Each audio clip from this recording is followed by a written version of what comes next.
Meu nome é Roberto Araújo, tenho uma empresa de vending machines que fatura mais de 500 mil ao ano e hoje eu vou responder uma das principais perguntas que me fazem: como negociar o meu primeiro ponto para instalar uma máquina?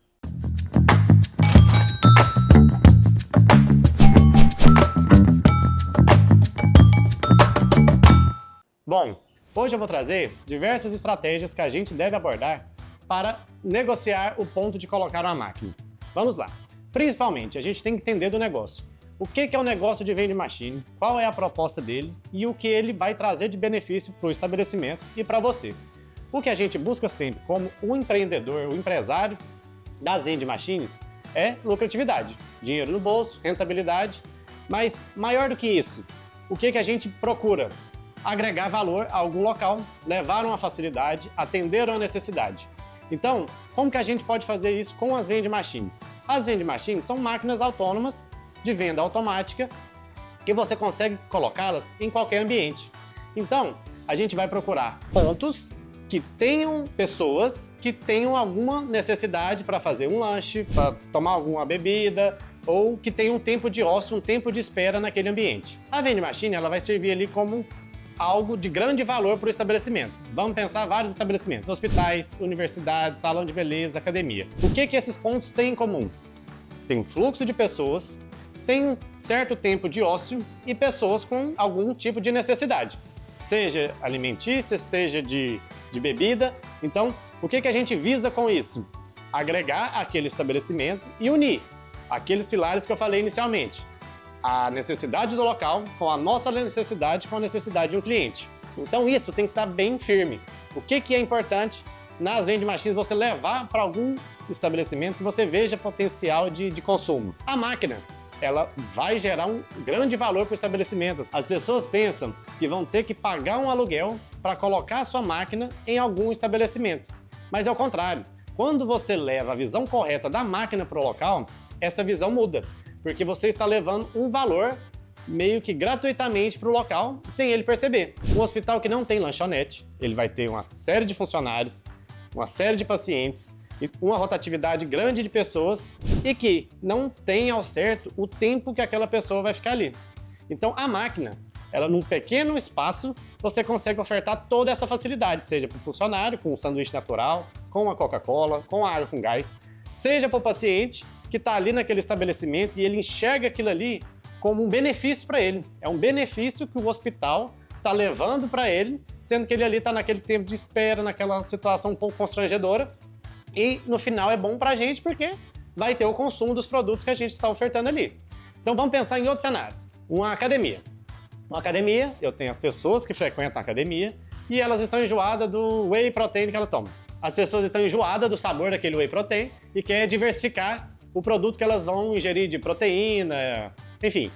Então ali eu tenho numa academia um ambiente já próprio para isso e eu posso ofertar um whey pronto de sabor baunilha, um whey pronto sabor chocolate, uma barrinha de proteína, um snack vegano, enfim, o rol de produtos você que vai definir posteriormente. Mas o que eu quero trazer para vocês? A vantagem que aquela máquina e o valor que aquela máquina leva para o estabelecimento. Ela é um diferencial muito grande frente às demais academias. Uma academia que te oferece essa facilidade, essa possibilidade de escolha. Hoje eu não estou afim de tomar o meu pré-treino ou o meu pós-treino. Então eu vou ter ali na academia uma opção de sabor pontual que ela vai estar me oferecendo ali e eu vou atender a necessidade do cliente. Então esse diferencial, esse valor que a máquina gera para o estabelecimento, ele é o principal ponto. E a pessoa do estabelecimento ela vai enxergar que aquilo ali não é uma despesa para ela. Na verdade, ela está tendo um diferencial, um valor frente aos concorrentes e que muitas vezes eles não pensam nisso.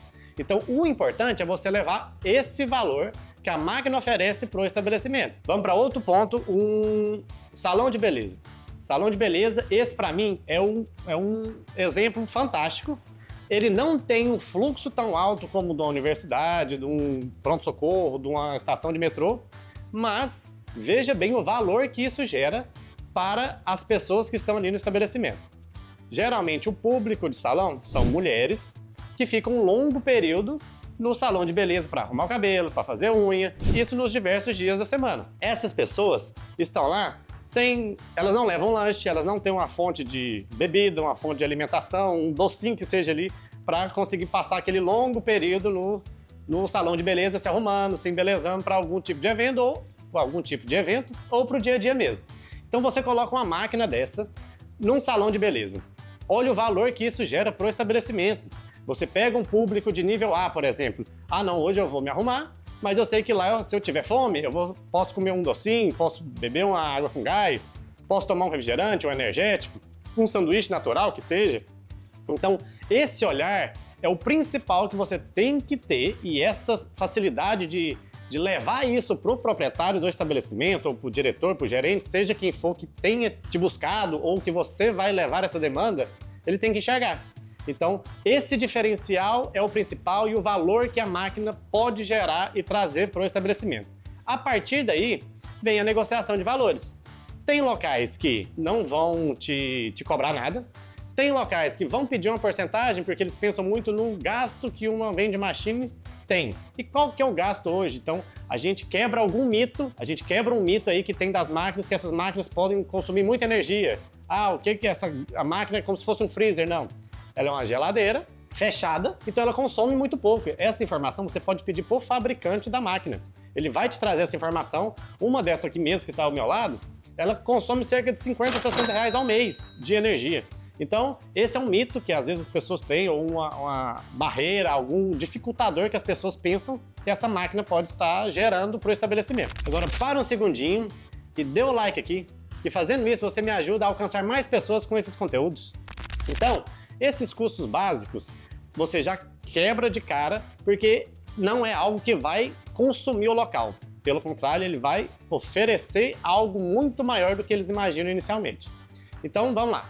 A gente vai negociar com o estabelecimento. A máquina, praticamente, ela não tem despesa. Mas o que eu gosto de fazer? Eu gosto de oferecer uma porcentagem em cima do faturamento. Porque é onde todo mundo ganha e a pessoa não vai colocar tanta dificuldade em você ajustar um preço, adequar um produto. Então vai ser algo bom para todo mundo. Eu defino um valor mínimo. Ó, se vender até 2.000, não consigo passar nenhuma porcentagem do faturamento. Se tiver a necessidade, eu posso arcar com a despesa fixa, seja energia, R$100 no mês. Esse é um primeiro ponto. A partir de 2.000, eu consigo fazer algo progressivo. De 2.000 a 3.000, vamos colocar 5% do faturamento para o estabelecimento. Uma máquina muito boa, ela vai de 5.000 a 8.000 de faturamento ao mês. Então, consigo colocar uma margem de 7,5% do faturamento. Para o local também está ganhando, e é em cima do faturamento. Porque senão esse valor fica muito irrisório para o local. Se você for pegar em lucro líquido, acaba que não chama tanta atenção, apesar dessa não ser a ideia, mas você consegue atrair mais o olhar da pessoa e falar assim, você está pegando um pedaço do meu faturamento, ele se sente parte do negócio. Vende mais do que 8.000. Eu chego até o limite de 10% do faturamento para o estabelecimento. Não mais que isso. Outro ponto importante, eu não gosto de trabalhar com aluguel fixo. Eu vou colocar a máquina e eu te cobro um aluguel. Por que eu não gosto de trabalhar dessa forma? Porque inicialmente pode ser pesado, você não tem uma certeza de que aquilo ali vai dar certo. Fica muito bom pro estabelecimento ter uma renda fixa ali, e não é a ideia, porque inicialmente ele está sendo um pouco egoísta porque ele não enxerga que ele está ganhando e além disso ele está ganhando a renda fixa de um aluguel. Então, por que eu não gosto de trabalhar assim? Porque fica muito enviesado pro lado do estabelecimento, sendo que eu tô levando algo, um valor para ele, algo muito benéfico para o estabelecimento, então fica muito pendente pro lado dele e fica pouco favorável para a gente. Então, com o tempo, pode ser que a gente negocie um período de carência, vamos ver 6 meses como que vai ser o funcionamento, a gente ter uma noção de qual que vai ser o faturamento e a gente trabalhar em cima disso aí, qual o valor que a gente pode passar. Então a gente tem que tentar ter essa flexibilidade com o local, sem valores fixos no início, porque você está num período de teste, período de adaptação. O local, por mais promissor que ele seja, você nunca tem 100% certeza que aquilo ali vai funcionar. Avaliei tudo. Tem fluxo, tem pessoas, o poder aquisitivo do pessoal é dentro do que eu esperava, então tá tudo certo. Mas pode ser que você coloque a máquina, às vezes, num local não tão visível, não gere tanta demanda, tem algum ponto ali naquele ambiente que você não considerou na hora de colocar sua máquina e que ele vai interferir, que você vai ajustando nesse período de carência. Então, esses são pontos que você sempre tem que avaliar. A questão do aluguel, vou chegar na despesa fixa, eu não gosto de trabalhar dessa forma, pode ser algo assim muito promissor. Eu já dispensei vários contratos que me pediram a máquina, mas foram inflexíveis nessa questão da negociação. A gente tem que aprender a falar não. Eu, para mim, não me arrependo de ter falado não pro negócio, mas se você achar, às vezes é muito interessante para mim, vai lá e faz o teste. Mas isso não é garantia de que vai dar certo, por isso que eu não gosto de trabalhar com esse aluguel fixo desde o início. O que a gente vai se recordar? Desses pontos, dessa proposta progressiva que a gente pode trabalhar, mas com o tempo você vai ver que vários locais vão abrir mão desse valor. Porque eles vão de fato entender, enquanto a gente não vê, a gente não entende o real valor que aquela máquina traz para o estabelecimento. Então, inicialmente, a pessoa quer ganhar muito, você demonstra para ela que uma máquina ela não deixa você milionário, que com o tempo você vai ver que você faz volume com volume de máquinas. É um conjunto de coisas que vai fazer o seu faturamento aumentar, a sua rentabilidade aumentar e seus lucros aumentarem. Então, o local tendo aquela máquina, que inicialmente era um luxo, ela passa a se tornar com o tempo uma necessidade do estabelecimento. A nossa ideia é tornar as pessoas dependentes da máquina naquele estabelecimento. Então, isso torna a retirada da máquina cada vez mais difícil. E isso entra na cabeça também do proprietário, que ele precisa daquela máquina ali. Antes, ele nem imaginava aquilo. Quando você tem essa opção e você dá essa opção para os seus funcionários, para os seus clientes, e ele enxerga o diferencial disso, acaba que muitas vezes eles ignoram, eles deixam de receber a fatia deles do bolo, porque eles entendem que aquilo ali já está valendo muito mais do que um percentual em cima do faturamento. Então, essa é uma conquista que a gente vai tendo com o tempo, a partir do momento que eles criam essa percepção de valor que a vending machine está levando para o estabelecimento. Isso é algo gradativo. E tem locais que me perguntam quanto que eles têm que pagar para colocar minha máquina. Essa pessoa já está muito mais amadurecida no processo, porque ela entende que aquilo ali, ela está adquirindo um benefício, que alguém vai ter que abrir mão de alguma coisa, alguém vai trabalhar para isso, para que ela tenha aquele benefício. Esse era o meu projeto de início. Iniciar passando uma parte do bolo para alguém, depois a gente continuar no 0 a 0 e lá no futuro, quando tivesse muitas máquinas, a consciência das pessoas estivesse mais tranquila, não tivesse essa resistência com o vending machine, aí sim seria o ponto de chegar lá na frente, a gente está cobrando das pessoas para colocar nossa máquina nos estabelecimentos, que as pessoas vão ter essa vontade e essa necessidade de colocar uma dessas nos estabelecimentos dela, porque elas enxergam o diferencial, enxergam o benefício que aquilo lhe leva para as pessoas, e é isso. Basicamente, esse é o cenário todo para você ter consciência desses benefícios que a máquina leva para o estabelecimento e você tornar eles cada vez mais dependentes. Então, de forma bem prática, se você entende do negócio e o valor que aquilo ali gera para os locais e para os estabelecimentos, essa negociação fica muito mais fácil. Se você gostou desse conteúdo, para mais dicas, estratégias de negociação, estratégias de ponto, tudo que você precisar saber sobre vending machine, me acompanhe nas redes sociais, ativa o sininho e me segue no canal no YouTube.